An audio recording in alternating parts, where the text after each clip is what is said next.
নমস্কাৰ ছাত্ৰ ছাত্ৰীসকল মই কীৰ্তি তোমালোকক এই কক্ষালৈ স্বাগতম জনাইছো আজি মই লৈ আহিছো নৱম শ্ৰেণীৰ হিন্দী বিষয়ৰ অধ্যায় 6 चिकित्सा का चक्कर और अभ्यासमाला। तो चलिए अभ्यासमाला के प्रश्नों को हम देखते हैं। अभ्यासमाला देखो, सही विकल्प का चयन करो। सही विकल्प हमें चुन लेना है, ठीक है। सठिक विकल्प आमी बासी लब লাগিব। लेखक बीमार पड़ने पर कौन सा बिस्कुट खाना चाहते हैं? लेखक जेतिया बेमार হয় তেতিয়া কোনটো বিস্কুট খাবলৈ বিচাৰিছিল, ঠিক আছে। ব্ৰিটেনিয়া, পাৰ্লেজি, গুড ডে নে হান্টলে? ইয়াৰ শুদ্ধ উত্তৰটি কি হ'ব? হান্টলে বিস্কুট, ঠিক আছে। লেখকে কৈছিলে যে মই হান্টলে বিস্কুট খাবলৈ পাম যেতিয়া মই বেমাৰ হ'ম বুলি। দ্বিতীয় प्रश्न চোৱা। कहानी में औषधियों का राजा और रोगों का रामबाण किसे बताया गया है? कहानीत औषधिर राजा আৰু ৰোগৰ ৰামবাণ বুলি কাক কোৱা হৈছিলে? এনেকুৱা কি দৰৱ আছিলে যে ৰোগৰ ৰামবাণ বুলি কৈছিলে লেখকে? গিলি মিट्टी, গৰম পানী, অমৃত ধাৰা या मलाई? গিলি মিट्टीটো নহয়, গৰম পানীটো ঔষধ হ'ব নোৱাৰে, অমৃত ধাৰা या मलाई, মলাইও হ'ব নোৱাৰে। তেনেহলে কি বাছিলে? অমৃত ধাৰা। অমৃত ধাৰাৰ বটল সদায় লগতে লেখকে ৰাখিছিলে, ঠিক আছে। কিয়? কাৰণ ঔষধিৰ ৰজা আৰু ৰামবাণ বুলি তেওঁ কৈছিলে যে ইমানে প্ৰভাৱশালী মানে অমৃত ধাৰা কাম কৰিবই ভালকে, ঠিক আছে। তৃতীয় प्रश्न চোৱা। वैद्य जी लेखक को देखने किस सवारी से आए थे? वैद्य जी लेखকক চাবলৈ কিহত আহিছিল, ঠিক আছে। লেখক বেমাৰ আছিল যেহেতু वैद्य जी কিহত আহিছিলে? मोटर से, रिक्शा से, पालकी में या घोड़े पर? আমাৰ মনত আছে যে वैद्य जी কিহত আহিছিলে? পালকিত আহিছিলে, হবনে? আধা ঘণ্টাৰ পিছত যে আহিছিলে মাতাৰ পাছত তেওঁ কিহত আহিছিলে? পালকি में। वे पालकी में तशरीफ लाए थे। गीली मिट्टी पेट पर लेपकर धूप में बैठने की सलाह लेखक को किसने दी थी? गीली मिट्टी, गीला माटी पेटत लगाई र'दत बहा परामर्श कोने दिছিলে लेखকক? वैद्य जी ने, डॉक्टर चौहानाथ कातर जी ने, हकीम साहब ने या प्रकृति चिकित्सक ने? वैद्य जी दिছিলে ने डॉक्टर चौहानाथ कातर जी दिছিলে ने हकीम साहबे दिছিলে ने प्रकृति चिकित्सके दिছিলে? আমাৰ মনত আছে যে গিলি মিट्टी লগাবৰ কাৰণে পৰামৰ্শ কোনে দিছিলে? প্ৰাকৃতি চিকিৎসকে দিছিলে যে গিলা মাটি পেটত লগাই অলপ দেৰি কোত বহিব লাগে, ৰ'দৰ তলত বহি থাকিব লাগে, তেতিয়া কি হ'ব? বেমাৰ ভাল পাবা বুলি তেওঁ কৈছিলে। এতিয়া চোৱা, पूर्ण वाक्य में उत्तर दो, ठीक है। पूर्ण वाक्यत उत्तर দিব লাগে। लेखक की आयु कितनी थी? लेखকৰ বয়স কিমান আছিলে? চাও আহা, लेखक की आयु 35 है, ठीक है। তোমালোকৰ মনত আছে নে लेखকৰ आयु কিমান আছিলে? लेखक का वर्ष कितना था? 35, ठीक है। याद रखना 35 साल के थे वो। बाग बाजार का रसगुल्ला किसके यहाँ से आया था? बाग बाजाৰৰ रसगुल्ला ক'ৰ পৰা আহিছিলে? কাৰ ঘৰৰ পৰা আহিছিলে? बाग बाजार के रसगुल्ले कहां से आए थे? प्रसाद जी के यहाँ से आए थे। मनोट रखिबा, प्रसाद जी के यहाँ से बाग बाजार का रसगुल्ला आया था, ठीक है। अब देखो, सरकारी डॉक्टर ने लेखक को किस फार्मेसी से दवा मंगाने की सलाह दी? सरकारी डॉक्टर ने, ठीक है, सरकारी चिकित्सक जने लेखকক কোনটো ফাৰ্মেসি পৰা, কোনখন ফাৰ্মেসি পৰা দৰব আনিবলৈ পৰামৰ্শ দিলে, সলাহ দিছে, এডভাইস দিছে যে ক'ৰ পৰা আমি দৰব ল'ব লাগে বুলি লেখকক ক'লে। सरकारी डॉक्टर ने लेखक को चंद्रकला फार्मेसी से दवा मंगाने की सलाह दी।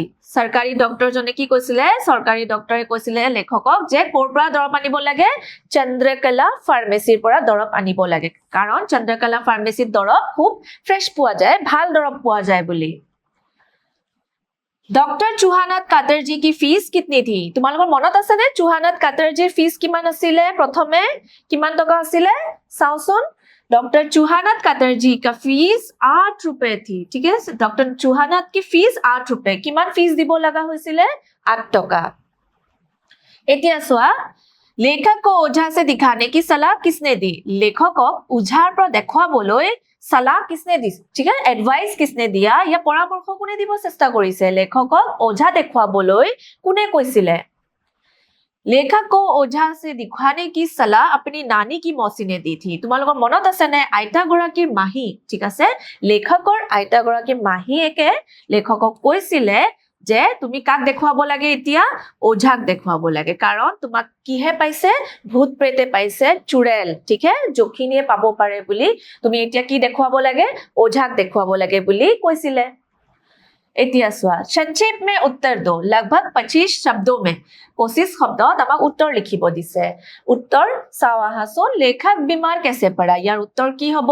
बीमार कैसे पड़ा কেনেকুৱা হ'ল?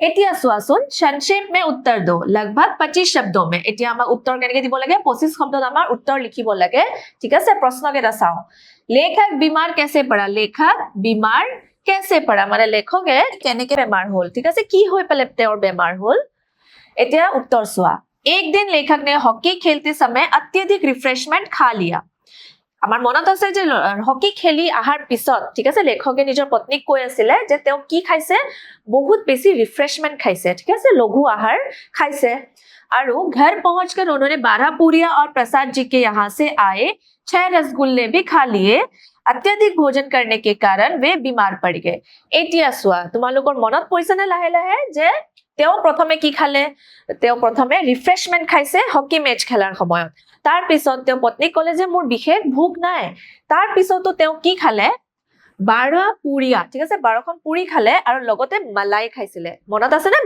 মলাই খাইছিলে আৰু 6 ৰসগुल्ले 6 रसगुल्ले कोर पर আহিছিলে प्रसाद जी घरों पर আহিছিলে बाग बाजार के रसगुल्ले बाग बाजार के 6 रसगुल्ले लेखक ने खा लिए ठीक है तो उनका अधिक भोजन हो गया होगा अत्यधिक भोजन करने के कारण वे बीमार पड़ गए लगात कोई बेसी खाद्य খোৱাৰ বাবে ঠিক আছে ভোজন কৰাৰ বাবে খানা খোৱাৰ কাৰণে তেওঁৰ বেমাৰ হল কাৰণ তেওঁৰ কি নহল হজম নহল আৰু পেটৰ বিষ আৰম্ভ হল এতিয়া সোৱা দ্বিতীয় প্ৰশ্ন পেট में दर्द होने पर लेखक ने कैसी दवा ली পেটৰ বিষ হোৱাৰ পিছত লেখকে কেনেকুৱা দৰৱ লৈছে ঠিক আছে कैसे दवा ली सोआ पेट दर्द होते ही लेखक ने हमेशा अपने पास रखने वाली औषधियों का राजा মনত আছে নে যে লেখকে কৈছিলে পেট বিখাওতে ঠিক আছে পেটত কিবা এটা যেন বিন্ধি আছে তেনেকুৱা অনুভৱ কৰোতে লেখকে আমাক কৈছিলে যে মোৰ ওচৰত औषधिर राजा আছে যাক আমি औषध रोगों का रामबाण বুলিও কওঁ সা रोगों का रामबाण ঠিক আছে সোয়া रोगों का रामबाण अमृत धारा ठीक है की नाम आसिले अमृत धारा की शीशी की कुछ बूंदे पीली अमृत धारा दरब लोले वे इसे पेट दर्द और खराब पाचन के लिए सबसे प्रभावी और तुरंत लाभ देने वाली दवा मानते थे तेও मानि চলিছিলে যে এই দৰবটোৱে তেও পেট বেয়া হলে বা হজম কৰিব নোৱাৰা হলে তেতিয়া এই দৰবটোৱে তেও কাম দিব বুলি তেওঁৰ বিশ্বাস আছিল হেকাৰণে অমৃত ধাৰাক তেও কি কৈছিলে অমৃত ধাৰাক কৈছিলে औषधियों का राजा আৰু যিকোনো বেমাৰৰ ৰামবাণ ঠিক আছে ৰোগবোৰৰ ৰামবাণ বুলি কৈছিলে अपने देश में चिकित्सा की कौन-कौन सी पद्धतियां प्रचलित है আমাৰ দেশত ঠিক আছে আমাৰ দেশত চিকিৎসাৰ কি ব্যৱস্থা প্ৰচলিত আছে বুলি আমাক সুধিছে উত্তৰ কোৱাচোন কি ব্যৱস্থা আছে আমাৰ দেশত চিকিৎসা কৰা আমাৰ দন্ত চিকিৎসা আছে তাৰ পিছত এলোপেথি আছে হোমিওপেথি আছে আৰু কেবা ধৰণৰ আমাৰ চিকিৎসা ব্যৱস্থা আছে আমি উত্তৰ চাই লওঁ আহাচোন हमारे देश में एलोपैथी आयुर्वेद होम्योपैथी प्राकृतिक चिकित्सा दंत चिकित्सा घरेलू उपचार और आध्यात्मिक चिकित्सा जैसी कई पद्धतियां प्रचलित है আমি কৈছিলো যে আমাৰ এলোপেথি আছে হয়নে নহয় এলোপেথি আছে আয়ুৰ্বেদ আছে আয়ুৰ্বেদিক চিকিৎসা আছে হোমিওপেথি আছে প্ৰাকৃতিক চিকিৎসাও আমাৰ আছে ডেন্টিষ্ট আছে ঠিক আছে দন্ত চিকিৎসা ঠিক আছে ঘৰেলু উপচাৰ ঘৰুৱা উপায়ও আছে আমাৰ ঠিক আছে ঘৰুৱা উপায় কিছুমানো আছে ৰোগবোৰ ভাল কৰা বেমাৰ ভাল কৰা আধ্যাত্মিক চিকিৎসাও আছে ঠিক এনেকুৱা চিকিৎসা ব্যৱস্থা আমাৰ দেশত প্ৰচলিত আছে হবনে এতিয়া সোৱা डॉक्टर चूहानाथ कातर जी ने लेखक का इलाज कैसे किया डॉक्टर चूहानाथ कातर जी लेखक और चिकित्सा केनेके करिले हबने की धरणे करिले सावा डॉक्टर चूहानाथ कातर जी ने थोड़ा पानी गर्म करवाया ठीक है पहले क्या करवाया था पानी गर्म करवाया था 2 रुपए की दवा मंगवाई कितने रुपए की दवा मंगवाई 2 रुपए की 2 टकार दरब आनिबो दिले उन्होंने उस दवा को एक छोटी पिचकारी में भरा जिसके आगे लंबी सुई लगी थी ते और पिছত की कइले दरबটো লৈ সিরিঞ্জ জুলালে হবনে সিরিঞ্জ জুলালে और সিরিঞ্জত কি লাগি আছিলে বেজি লাগি আছিলে ঠিক আছে बेजी लगी इसलिए फिर उसी सुई को लेखक के पेट में चुभाकर दवा डाल दी और उन्हें सांत्वना देकर चले गए এতিয়া চুহানাথ কাটাৰজীয়ে কেনেকে চিকিৎসা কৰিলে লেখকক কি দিলে প্ৰথমে তো কলে যে গৰম পানী কৰি আনা তাৰ পিছত মই 2 টকাৰ দৰব আনি দিয়া বুলি পেলে লেখকক কলে उन्होंने उस दवा को हे दरबटुए की करिले सिरिंजर बेजित भराले ठीक আছে बेजित दिले আৰু हे बेजी की करिले लेखকৰ पेटत দি দিলে ঠিক আছে লেখকৰ পেটত বেজি দি দিলে তাৰ পিছত লেখকক সান্তনা দেकर चले गए মানে লেখকক সান্তনা দি গুছি গল তেও वैद्य जी ने लेखक को दर्द का क्या कारण बताया वैद्य जी लेखक को বিষৰ कारण কি বুলি ক'লে ঠিক আছে এই যে বেমাৰ হৈ আছিলে वैद्यजी যে আহিছিলে পিছতকে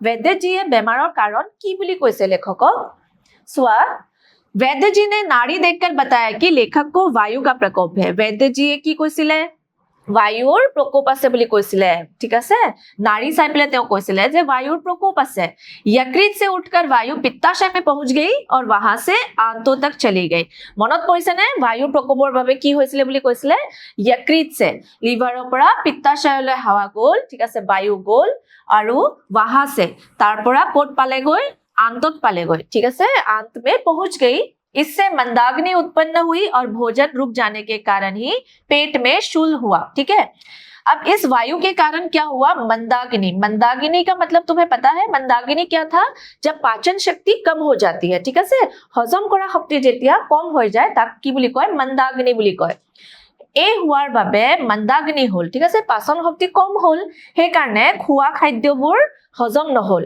খোৱা খাদ্য হজম নহল সেইভাবে পেটত কি হল চুল হল বিষ হল হবনে निम्नलिखित प्रश्नों के उत्तर दो लगभग 50 शब्दों में এতিয়া আমি 25 শব্দৰ উত্তৰ কৰিছিলো এতিয়া আমি 50 শব্দৰ উত্তৰ আমি কৰিম ঠিক আছে प्रथम प्रश्न সোৱা लेखक ने वैद्यजी और हकीम साहब की पोशाकों के बारे में कैसा व्यंग्य किया है लेखके वैद्यजी ठीक আছে वैद्यजी আৰু हकीम साहबर खास पोशाকৰ বিষয়ে কেনেকুৱা ব্যঙ্গ কৰিছে বুলি সুধিছে আমাক প্ৰশ্নত उत्तर চাও আহা लेखक वैद्यजी की धोती कंधे की दुपट्टी और मलिन जनेऊ का ऐसा चित्रण करते हैं कि लगता है मानो वे कुश्ती लड़कर आए हो प्रथमे वैद्यजीৰ বিষয় চাও वैद्यजीৰ সাজ পোছাক কেনেকুৱা আছিল वैद्यजीয়ে ধুতি পিন্ধি আহিছিল তাৰ পিছত কান্ধত কি আছিল বগা ৰঙৰ দুপট্টি আছিল আৰু শৰীৰত এডাল কি আছিল জনেও আছিল লগুন আছিল হে লগুনটো এনেকুৱা লাগিছিল দেখাত যেন তেওঁ পৰবা পৰা কি কৰি আহিছে কুস্তি লৰি আহিছে মানে কুস্তি খেলি আহিছে ঠিক আছে ইমানে লেতেৰা হৈ আছে লগুনডাল হবনে তেনেকুৱা কৈ পেলাই वैद्यजीৰ পোছাকৰ বিষয় ব্যঙ্গ কৰিছে ঠিক আছে হাঁহি ধেমালিৰে তেওঁ ঠাট্টা কৰিছে हकीम साहबर विषय सोआ हकीम साहब का चिकन का बंदादर कुर्ता पजामा जूते और बनारसी लोटे जैसी चमकदार टोपी भी उनके दिखावटी स्वभाव पर व्यंग्य करते हैं जिससे दोनों की पोशाक के हास्यपद प्रतीत होती है ठीक है अब देखो हकीम साहब के पोशाक के बारे में लेखक ने क्या व्यंग्य किया हम जानते हैं सबसे पहले उन्होंने क्या पहनी चिकन का बंदादार कुर्ता त्यो की पिंधी से चिकन करी बंदादार कुर्ता पिंधी से लखनऊर वस्त्र पाजामा पिंधी से जूते जूता कोर आছিলে दिल्लीर जूता आছিলে कामदार जूता आছিলে মনত পৰিছে নে कामदार जूता बनारसी लोटे जैसी चमकदार टोपी बनारसी लोटार निसिना जिलिकी থকা टोपी लगाइছে মুৰত ঠিক আছে उनके दिखावटी स्वभाव पर व्यंग्य करते हैं তেওঁৰ এনেকুৱা যে দেখুৱাইছে এনেকুৱা পোশাক পিন্ধি যে দেখুৱাইছে তেওঁৰ ফ্যাশনৰ ওপৰত লেখকে কি কৰিছে व्यंग्य কৰিছে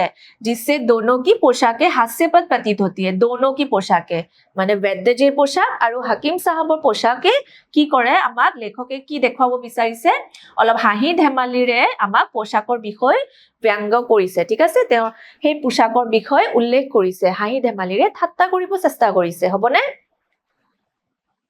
इतना स्वा चिकित्सकों के अलावा लेखक ने और किन लोगों पर कटाक्ष किया है डॉक्टर और बाहिरे ठीक আছে डॉक्टर और बाहिरे लेखके আৰু কাৰ কাৰ ওপৰত ব্যঙ্গ কৰিছে ঠিক আছে হেতু আমি সাম स्वा चिकित्सकों के अलावा लेखक उन लोगों पर भी व्यंग्य करते हैं जो उन्हें देखने तो आते थे पर साथ में तरह तरह के नुस्खे थमाते और बेकार की बात देख करके दिमाग चाटते थे তোমালোকৰ মনত পৰিছে নে যেতিয়া মানুহবোৰ লেখকৰ বেমাৰৰ বিষয় খুদিবলৈ আহিছিল তেতিয়া তেওঁলোকে নিজৰ লগত সদায় এটা এটা প্ৰতিকাৰ বা কিবা নে কিবা পৰামৰ্শ দিবলৈ চেষ্টা কৰিছিল হেতুৰ ওপৰতো লেখকে কি কৰিছে ব্যঙ্গ কৰিছে বুলি কৈছে वे अपनी मित्र मंडली पर भी कटाक्ष करते हैं নিজৰ বন্ধু বান্ধৱীসকলকো তেওঁ কি কৰে ব্যঙ্গ কৰিব চেষ্টা কৰে কাৰণ তেওঁৰ বন্ধুসকলে কি কৰিছিল সোৱা जो रोग की जगह नाटकों और व्यक्तियों पर चर्चा करते थे এটা তেওঁৰ বন্ধু আহে যদিও বেমাৰৰ খবৰ লবলৈ আহে কিন্তু তেওঁৰ বন্ধুবোৰে কি কৰে বন্ধুজনে কি কৰে নাটকৰ বিষয় বা যিকোনো ব্যক্তিৰ বিষয়হে আলোচনা কৰি থাকে কিন্তু বেমাৰৰ বিষয় নুখুধে ঠিক আছে लेखक अपने नानी की मौसी पर भी व्यंग्य करते हैं जो बीमारी को ऊपरी बाधा बताकर अंधविश्वास दिखाती थी लेखके नानी की मौसी মানে নিজৰ আইতাৰ মাহীয়েকৰ ওপৰতো ব্যংগ কৰিছে যোনে কৈছিলে যে লেখকৰ বেমাৰ কিহৰ কাৰণে হৈছে ऊपरी बाधा ऊपर का खेल सब है ठीक है তেওঁ কোনে পাব পাৰে ভূত প্ৰেতে পাব পাৰে বুলি কৈছিলে আৰু ওঝা দেখুৱাবৰ কাৰণে তেওঁ পৰামৰ্শ দিছিলে ঠিক আছে আৰু হেইটোৱে দেখাইছিল অন্ধবিশ্বাস হবনে এতিয়া চোৱা दो खुराक पीते पीते दर्द वैसे ही गायब हो जाएगा ठीक है दुई बार दरब लोआ पिছত बिख एने गायब हो जाब जैसे हिंदुस्तान से सोना गायब हो रहा है যেনেকুৱা আমাৰ ভাৰতবৰ্ষৰ পৰা খুন হেৰাই গৈ আছে গায়ব হৈ আছে ঠিক আছে ভাও স্পষ্ট কৰক এই কথাষাৰ আমাক স্পষ্ট কৰিব দিছে ইয়াৰ অৰ্থ ভালকে আমাক বুজিব দিছে ঠিক আছে চাও एतिया सुआ जब सरकारी डॉक्टर लेखक को देखने आए तो उन्होंने पूरी जांच कर दवा लिख दी ठीक है और गर्म पानी से सेकने की सलाह दी जेतिया सरकारी डॉक्टर आहिसिले ठीक है सरकारी चिकित्सक आहिसिले लेखকক চাবলৈ তেতিয়া তেওঁ কৈছিলে যে এই দৰব লব লাগিব বুলি ঠিক আছে তেওঁ প্ৰতিকাৰ দিছিলে যে এই দৰব লব লাগিব গৰম পানী से सेकने की सलाह दी তাৰ পিছত কৈছিলে যে গৰম পানীৰে পেট হেকিব লাগিব বুলি হবনে डॉक्टर ने भरोसा दिलाया कि दर्द उतनी जल्दी गायब हो जाएगा जितनी जल्दी भारत का सोना गायब हो रहा है एक কথাষাৰ কেতিয়া কৈছিলে যেতিয়া তেওঁ দৰব দিয়া কথা কৈ আছিল আৰু গৰম পানীৰে হেকা কথা কৈ আছিল তেতিয়া ডক্টৰে ক'লে যে মই জি কৈ আছো ঠিক আছে মোৰ মতে যদি তুমি দৰব লোৱা আৰম্ভ কৰা বা গৰম পানীৰে হেকা আৰম্ভ কৰা তেনে হলে কি হ'ব বেমাৰ তোমাৰ এনেকুৱা গায়ব হৈ যাব এনেকুৱা হেৰাই যাব যেনেকুৱা ভাৰতবৰ্ষৰ পৰা কি হেৰাই যায় খুন হেৰাই হেৰাই গৈ আছে এনেকুৱাই তোমাৰ বেমাৰ গুছি যাব इतिहास इस उपमा के माध्यम से लेखक व्यंग्य करता है कि जिस तरह सदियों से हिंदुस्तान से सोना गायब हो रहा है उसी तरह लेखक का दर्द भी गायब हो जाएगा एक কথাষাৰে দি সম্পূৰ্ণভাৱে লেখকে মানে বুজাব বিচাৰিছে যে লেখকে ব্যংগ কৰে ঠিক আছে হে ডক্টৰৰ ওপৰত ব্যংগ কৰিব চেষ্টা কৰিছে ঠিক আছে অলপ হাঁহি ধেমালিৰে ব্যংগ কৰিছে যে जिस तरह सदियों से हिंदुस्तान से আগৰ পৰা মানে আমাৰ ভাৰতবৰ্ষৰ পৰা যেনেকৈ খুন হেৰাই হেৰাই গৈ আছে ঠিক তেনে ধৰে তোমাৰ বেমাৰো এনেকৈ হেৰাই যাব বুলি ডক্টৰে পৰামৰ্শ দিছিলে सुआ चिकित्सा का चक्कर पाठ का कौन सा प्रसंग तुम्हें सबसे अच्छा लगा और क्यों चिकित्सा का चक्कर पाठर কোনটো অংশ ঠিক আছে কোনটো অংশ তুমি আটাইতকৈ বেছি ভাল পাইছা আৰু কিয় পাইছা এটো আমি লিখিব লাগিব তোমালোকে কেবাটাও ভাগ সাগে ভাল পাইছা তোমালোকে নিজৰ মতে যি কোনো অংশ মানে হাঁহি ধেমালিৰে কৰা ব্যংগ কৰা অংশ তোমালোকে নিজৰ মতে লিখিব পাৰিবা আমি চাও আহা উত্তৰ চিকিৎসা का चक्कर पाठ का सबसे अच्छा प्रसंग वह है ঠিক আছে এই পাঠৰ আটাইতকৈ ভাল লগা ব্যংগ কৰা প্ৰসংগ ঠিক আছে কি হয় সোৱা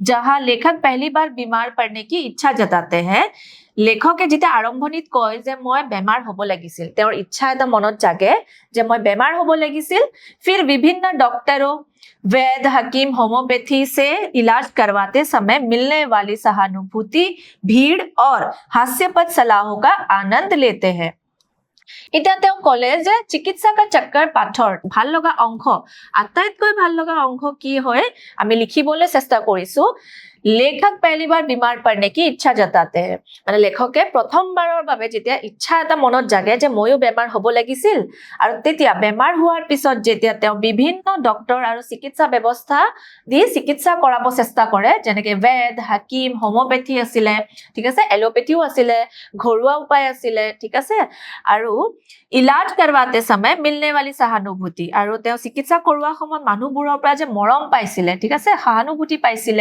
তেওঁ বেমাৰৰ বিষয় খুদিছিল আৰু মানুহৰ ভিৰ ইমান হৈ গৈছিল যে মেলা পাতা নিচিনা হৈছিল ঘৰত হয়নে নহয় সেই দৃশ্য লেখকজনে খুব ভাল পাইছিল ঠিক আছে খুব আনন্দ পাইছিল হেবোৰ দৃশ্যত और हास्यपद सलाहों का आनंद लेते हैं सुआ এই যে মানুহবোৰ আহিছিল তেওঁ বেমাৰৰ বিষয় খুদিবলৈ হে মানুহবোৰে যে বিভিন্ন ধৰণৰ অদ্ভুত কিছুমান পৰামৰ্শ যে দিব চেষ্টা কৰিছিল হেবোৰ হয়তো লেখকে খুব আনন্দ পাইছে বুলি ব্যংগ কৰিছে হবনে এই অংশ আটাইতকৈ ভাল লগা অংশ বুলি আমি চিকিৎসা का चक्कर পাঠৰ পৰা লৈছো এতিয়া সোৱা रसगुल्ले छायावादी कविताओं की भांति सूक्ष्म नहीं थे, स्थूल थे। रसगुल्ले कैसे थे? छोटे नहीं थे, बड़े बड़े रसगुल्ले थे। ठीक है, यह हास्य व्यंग्य के प्रसन्न प्रसाद जी के यहाँ से आए बाग बाजार के रसगुल्ले के संबंध में है। रसगुल्ले कहाँ से आए थे? प्रसाद जी के घर से आए थे, और ये रसगुल्ले कहाँ के थे? बाग बाजार के थे। ठीक है, तुम याद रखना, बाग बाजार के रसगुल्ले आए थे, बाग बाजार पर रसगुल्ला আহিছিল, হবনে? जिनमें से 6 बड़े बड़े रसगुल्ले लेखक ने खाना खा चुकने के बाद खाए थे। 6টা रसगुल्ला তেওঁ কেতিয়া খাইছিলে? যেতিয়া তেওঁ खाना खाई লৈছিল। ঠিক আছে, তেওঁ खाना খোৱা পিছত 6টা रसगुल्ला खाইছিল। इसी तरह पाठ से 5 हास्य व्यंग्य के प्रसंग छाटकर लिखो। ठीक এনেকুৱাই हास्य व्यंग्य কৰা অংশ পাঠৰ পৰা 5টাকৈ আমাক বাছি লব দিছে। ঠিক আছে, এতিয়া আমি চাম 5টা ব্যংগ যোনটোৱে আমাক हास्य व्यंग्य বুলি আমি পাইছো, লেখকে हास्य व्यंग्य বুলি उल्लेख কৰিছে। सुआ, चिकित्सा का चक्कर पाठ के आधार पर 5 हास्य व्यंग्य के प्रसंग कुछ इस प्रकार है। चिकित्सा के चक्कर पाठৰ পৰা আমি 5টা हास्य व्यंग्य লৈছো, বাছি লৈছো, যোনবোৰ আমাৰ ভাল লাগিছে। আহাচোন চাও এই हास्य व्यंग्যবোৰ কি হয়। प्रथम सुआ, डॉक्टरों की फीस पर व्यंग्य। प्रथमे लेखके डॉक्टৰৰ ফিছৰ ওপৰত অলপ ব্যংগ্য কৰিব চেষ্টা কৰিছে, অলপমান ঠাট্টা কৰিব, হাঁহি ধেমালিৰে ঠাট্টা কৰিব চেষ্টা কৰিছে। কি লিখা আছিলে? जैसे कुछ लोगों का सौंदर्य रात में बढ़ जाता है, उसी प्रकार डॉक्टरों की फीस भी रात होते ही अचानक बढ़ जाती है। কি কৈছিলে লেখকে? যেনেকুৱা কিছুমান মানুহৰ সৌন্দৰ্য ৰাতি বাঢ়ি যায়, ঠিক তেনেদৰে ডক্টৰবোৰৰ ফিসও ৰাতি বৃদ্ধি পায় বুলি हास्य व्यंग्य हिसाबे তেওঁ উল্লেখ কৰিছে, হবনে? দ্বিতীয় সোয়া, लोगों के नुस्खे पर व्यंग्य। মানুহবোৰ যে আহিছিলে, তেওঁলোকৰ যে বিভিন্ন ধৰণৰ প্ৰতিকাৰ আৰু পৰামৰ্শ দিবলৈ চেষ্টা কৰি আছিলে, হেইটোৰ ওপৰতো লেখকে ব্যংগ কৰিছে। लेखक व्यंग्यपूर्वक कहता है कि आगंतुक इतने नुस्खे बताते थे कि खाने के लिए जूते को छोड़कर ऐसी कोई वस्तु नहीं बचती थी। এতিয়া নুস্খে, ঠিক আছে, এই প্ৰতিকাৰবোৰত কি ব্যংগ কৰিছে চোৱা, লেখকে ক'ব চেষ্টা কৰিছে সেই যে মানুহবোৰ আহিছিলে তেওঁক চাবলৈ, তেওঁলোকে কি হয়, তেওঁলোকে নিজৰ ওচৰত এনেকুৱা প্ৰতিকাৰ আৰু পৰামৰ্শ লৈ আহে। ঠিক আছে, এনেকুৱা বিভিন্ন ধৰণৰ বস্তু খাবলৈ দিয়ে যে লেখকে গোটেই বস্তু মানে খাই পাইছে। ঠিক আছে, গোটেই বস্তু খাব লগা হৈছে, কিন্তু খালি শেষত খালি জোতা খাবলৈহে বাকি, তেওঁলোকে হয়তো খালি জোতা খাবলৈহে দিয়া নাই বুলি লেখকে এনেকে ব্যংগ কৰিছে। ঠিক আছে, অলপ হাঁহি ধেমালিৰে ঠাট্টা কৰিছে যে মই এতিয়া খালি জোতা খাবলৈহে বাকি আছে, বাকি মানুহবোৰে মোক যি যি কৈছিলে মই গোটেই বস্তু খাই পেলাইছো আৰু মই বেমাৰ ভাল কৰিব চেষ্টা কৰিছো। डॉक्टर की वेशभूषा पर व्यंग्य। डॉक्टৰৰ खास पोशाকৰ ওপৰত व्यंग्य কৰিবলৈ চেষ্টা কৰিছে লেখকে। लेखक डॉक्टर की पोशाक पर कटाक्ष करते हुए कहता है कि उन्होंने सूट इस अंदाज में पहन रखा था मानो वे प्रिंस ऑफ वेल्स के निजी सेवकों में शामिल हो। লেখকে ডক্টৰৰ পোশাক, সাজ পোশাকৰ বিষয়ে কি ক'বলৈ চেষ্টা কৰিছিল যে তেওঁ এনেকুৱা सूट পিন্ধি আহিছে, এনেকুৱা কোট পেন্ট পিন্ধি আহিছে, ইমান ষ্টাইলত, ইমান ফেশ্বনত, তেওঁক দেখিবলৈ এনেকুৱা লাগিছে যেন প্ৰিন্স অফ वेल्स, वेल्सৰ ৰজাৰ লগত থকা মানুহ নিচিনা তেওঁক দেখিবলৈ লগা হৈছে। ঠিক আছে, তেনেকুৱাই দেখিবলৈ লগা হৈছে যেন, কাৰণ তেওঁ কিয় এনেকুৱা লাগিছিলে, তেওঁ পুৰা सूट বুট পিন্ধি আহিছিলে। ঠিক আছে, सूट পিন্ধি আহিছিলে, মনত ৰাখিবা। जीभ दिखाने पर व्यंग्य। এতিয়া জিভাখন দেখুৱাত व्यंग्य কৰিছে। जिस तरह प्रेमियों को अपनी प्रेमिकाओं की आंखें देखने में आनंद आता है, शायद उसी प्रकार डॉक्टरों को मरीजों की जीभ देखने में मजा आता है। ইমান ধেমালিৰে এই কথাষাৰ কৈছে যে প্ৰেমিকবোৰে প্ৰেমিকাবোৰৰ চকুত চাই যি মজা পায়, ঠিক আছে, ঠিক তেনেদৰে ডক্টৰবোৰেও চাগে ৰোগীসকলৰ জিভাখন চাই সিমানে আনন্দ পায়। ঠিক আছে, সিমানে মজা পায় বুলি লেখকে ব্যংগ কৰিব চেষ্টা কৰিছে।